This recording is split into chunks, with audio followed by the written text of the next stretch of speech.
Want to stream live football right from your phone? In this quick guide, I'll show you how to do it with the CricFy app. If you are new to this channel, please subscribe so that you will never miss any of my videos. If you haven't installed the CricFy app yet, don't worry, I've got you covered.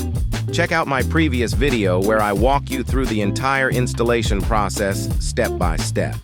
Once you have the CricFy app installed, go ahead and open it. The best part? No need to sign up or log in. Just dive straight into the action. On the main screen, you'll see a list of ongoing and upcoming matches. Scroll through to find the live football match you want to watch. Tap on your chosen match, and the stream will start instantly. For the best experience, switch to full screen mode and enjoy every moment. And that's it.